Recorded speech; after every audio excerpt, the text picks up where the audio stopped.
Everybody comfortable and ready? Wonderful. Can I have my music, please?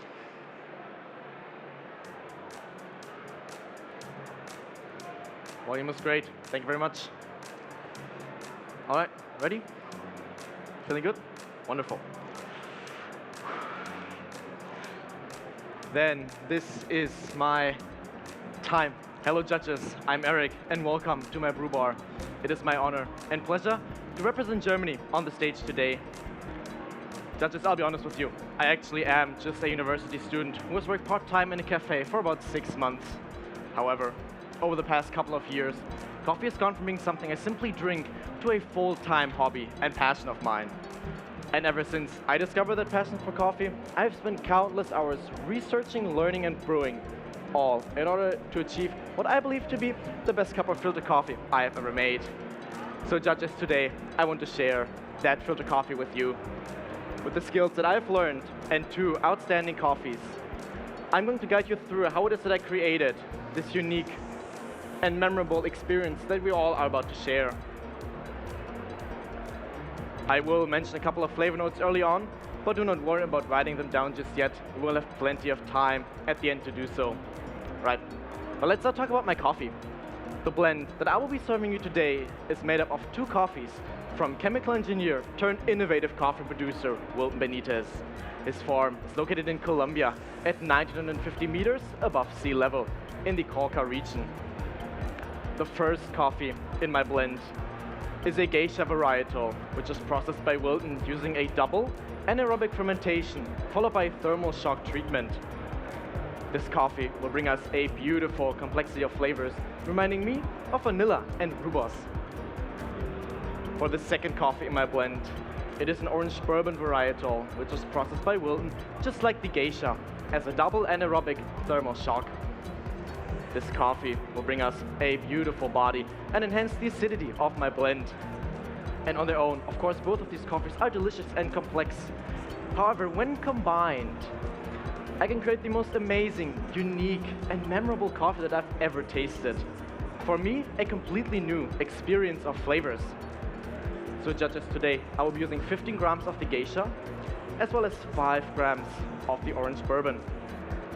Next up, let's talk about grinding. Today I chose to double grind your coffee. Now what do I mean by that? I first of all pre-ground your coffee very, very coarsely on a hand grinder first. This allowed for any chaff and silver skins to pop off, and I completely removed them from the grounds, eliminating their papery and muting flavors.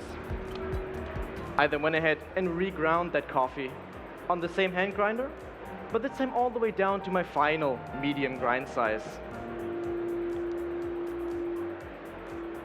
Now judges, you might be asking yourselves, why double grind?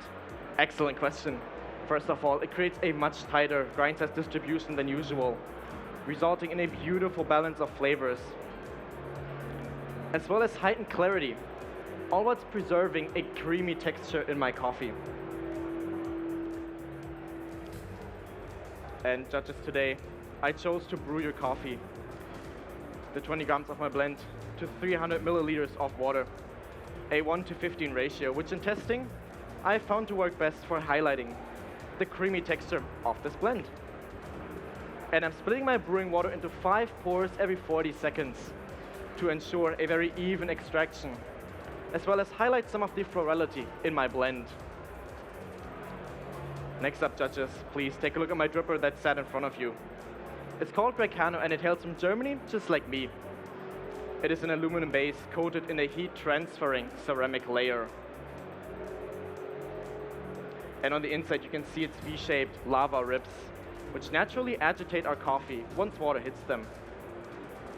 And on the bottom, you can see its structure helps to capture the heat of our already brewed coffee, making this brewer uniquely temperature stable, resulting in a heightened clarity once again. Next up, judges, let's chat about roasting for a second, shall we?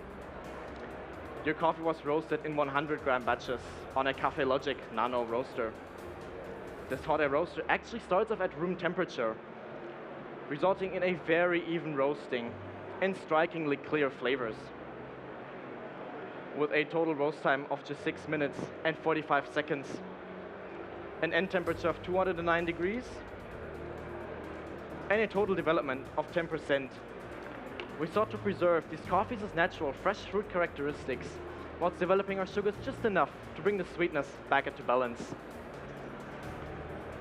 And judges, one of the most interesting aspects in the world of coffee for a self-taught brewer and part-time barista like me has been learning about and building my own brewing waters. And believe it or not, building my own brewing water was actually my key to unlocking this blend's full potential.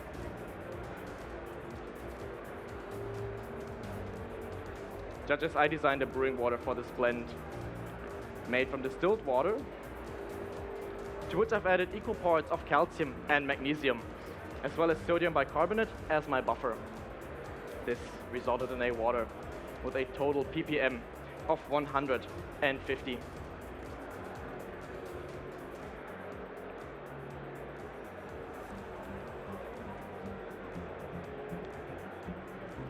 And it is my water that creates the beautiful balance between sweetness and acidity in this coffee that I so love, and that you judges are about to taste momentarily.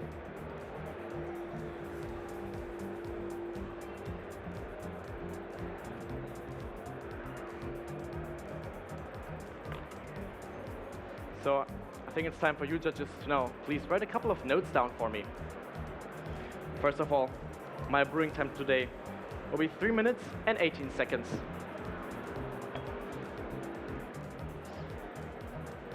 And in a second, I will hand you your carafes for aroma assessment before taking them back and decanting your coffee into my final serving cups. So with that in mind, in a second, please assess the aroma with a medium light intensity of rhubarb, fresh wild strawberries, and pink roses.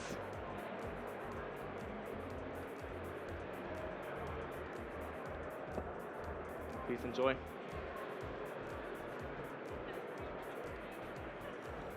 Please enjoy. Please enjoy.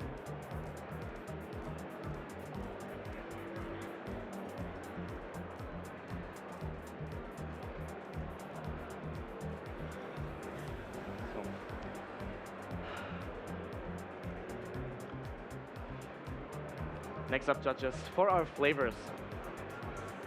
When hot, you will certainly find the flavors of rhubarb and fresh strawberry once again, as well as orange blossoms. When it cools down to warm, you will still find the rhubarb note, as well as vanilla,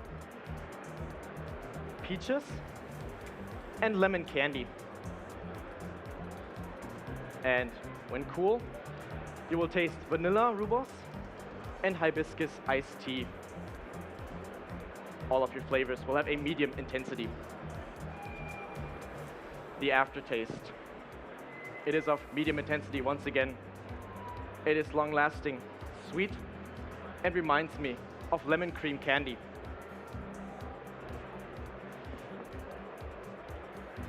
Next up, for our acidity. It is of medium intensity once again, and has a malic quality when hot that changes into a citric quality when warm and cool.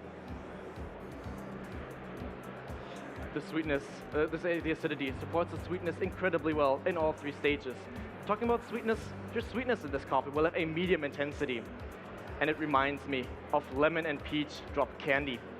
So a candy-like quality for you. And last but not least, for your mouthfeel, it will be medium. It will be very coating when hot, becoming more silky and tea-like as it is cooling down for you. Now, judges, what I love about this coffee is that all of its aspects come together to support each other and integrate perfectly well. And I hope that despite just being a student, I was able to show you how deep my love for coffee actually runs, all coming together in this unique experience.